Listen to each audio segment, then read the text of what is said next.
안녕하세요. 덕구TV 건덕근 공공입니다. 오늘 저희가 이제 또 얘기 나눠볼 주제는 이제 저희 둘째가 초등학교 입학을 앞두고 있잖아요. 그래서 입학을 앞두고 내가 얘를 어디까지 준비를 시켜서 보내야 될까에 대한 고민이 되게 많아요. 그래서 사실 저희가 개인적으로 정말 따로 한글을 가르쳐 본 적도 없고 이제 영어 유치원을 다니고 있었기 때문에 영어에 노출은 일단 돼 있는 상태고 그러니까 아마 유치원에서 쓰고 읽고 뭐 듣고 하는 건 있었을 거고요. 수학은 1년 정도 이제 1년 되어가는 것 같은데 그냥 동네 체인 학원들 있잖아요. 애들 뭐 보내는 그런 데에서 이제 그냥 아주 기본으로 단계로 시작을 하고는 있어요. 그래서 지금 수학 덧셈 뺄셈 정도 할 수 있는 것 같고 그리고 한글은 진짜 신기하게 영어 유치원을 보냈는데 얘가 한글을 떼어왔어요. 근데 우리는 진짜 집에서 가르쳐 준 적이 없는데 얘가 일단 읽을 수 있어요.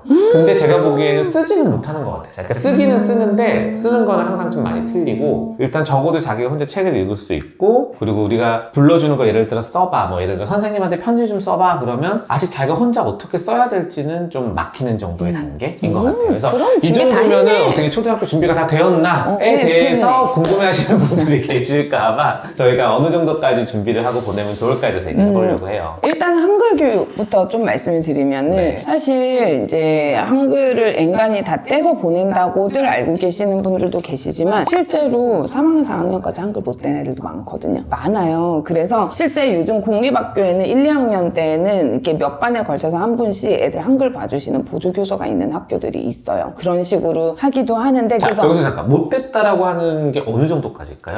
해독 자체가 안 된다고 해서 글자가 어떤 소리를 내는지를 모르는 애들도 있고요. 그리고 이제 베껴 쓰는 모사가 안 되는 애들도 있고요. 그리고 이제 쓰긴 쓰는데 의미를 모르는 아이들도 있고요. 지능이 다 정상인데도 불구하고 그러면은 정상적인 발달은 일단 세돌부터는 아이들이 글자에 대한 관심은 있어야 돼요. 그러니까 읽을 수 있어야 돼 뭐 이런 건 아니더라도 이름이 임고은이다 그러면은 이런 게 이제 대충 이름이구나 이런 것들 이제 막 간판 이런 것들 아니면은 뭐 우리가 일상에서 글자들이 이렇게 뭐 가방 같은 데 있는 글자들 뭐 이런 것들도 뽀로로라고 써 있는 걸 보면 읽지는 못하지만 저게 뽀로로는 건 아니에요. 그 다음서부터는 이제 음운규칙 기억에 아를 붙이면 가가 되고 거기에 이응을 붙이면 강이 되고 이런 거는 세네도레는 몰라도요. 기본적으로 통글자는 인식할 수 있어야 돼요. 익숙한 통글자. 뭐 예를 들어 사과다. 그럼 이게 시옷의 아 이거는 몰라도 전체가 이게 사과구나. 는 정도는 알아야 돼요. 우리나라 나이로 5살, 6살까지는 그 정도는 돼야 되고요. 이제 학교를 가려고 하면은 적어도 그림 그리듯이라도 모사는 할 수 있어야 돼요. 베껴쓰기. 그리고 이제 아주 복잡하게 뭐 이중모음, 뭐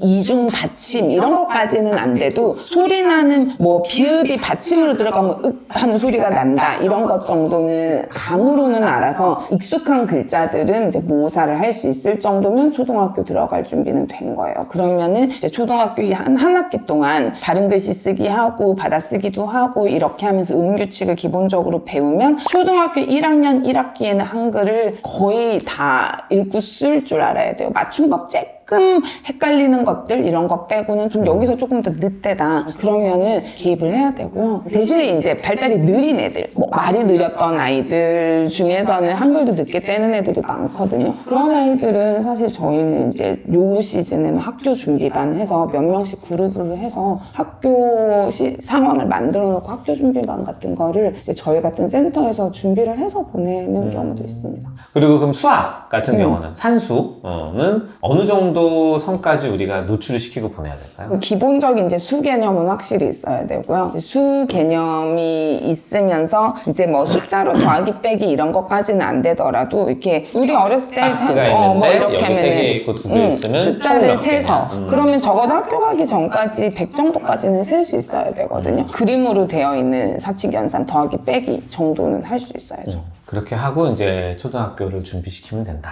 그리고 이제 더 중요한 거는 이제 부모랑 분리되는 거가 어느 정도는 잘 돼야 되고요. 3, 4월에 제일 많이 이제 의뢰돼서 오는 애들이 이제 교문 앞에서 교실에 못 들어간다고 울어서 못 들어가는 애들, 유치원까지는 잘 갔는데 이제 분리불안 때문에 못 있는 애들, 학교 가서 한마디도 못해서 함구증 있는 애들, 그 다음에 이제 ADHD 때문에 이제 들어가서 너무 네, 그렇게 하면서 선생님한테 지적을 많이 받고 이렇게 되면서 이제 트러블이 본격적으로, 왜냐면 갑자기 많은 아이들한테 이제 노출이 되는 시기니까요. 이제 그런 것 때문에 올 수 있기 때문에 기본적으로 유치원에 아이들이 유치원 보낼 때 안 간다 소리 안 하고 유치원의 규칙을 지킬 수 있어야 되고 다른 사람들하고 같이 섞여서 밥을 먹을 수 있는 수준의 자율성 발달은 돼야죠. 그리고 이제 유치원마다 물론 다르기는 하겠지만 어느 정도 쓰는 거에 대한 학습이 이제 좀 되어 있어서 가야 돼요. 초등학생은. 그러니까 뭐 한글을 쓰는 거, 뭐 숫자를 수학을 푸는 거, 그림을 그리는 거. 그러면 이제 수업 시간에 손을 이용해가지고 송우중을 이용해가지고 하는 학습들이 점점 많아지다 보니까 이제 초등학생부터는 이제 글씨도 좀 또박또박 쓰는 연습도 좀 시켜주셔야 되고, 그리고 뭐 선 맞춰, 칸 맞춰 이런 것들이 좀 필요할 수 있을 것 같아요. 그래서 그런 거를 높여주기 위해서는 사실 필사하는 것도 굉장히 도움이 되는 방법이기 때문에 그런 것도 사실 권장하고 있습니다. 그래요. 예비 입학생을, 초등학생을 둔 부모로서 저도 이제 긴장이 되는데 다들 신학기 잘 준비하셔서 아이들 건강하고 즐거운 학교 생활 할 수 있기를 기원드리겠습니다. 성공적인 시작을 할 수 있게 기도드리겠습니다. 네, 감사합니다. 네, 안녕히 안녕히 계세요. 계세요.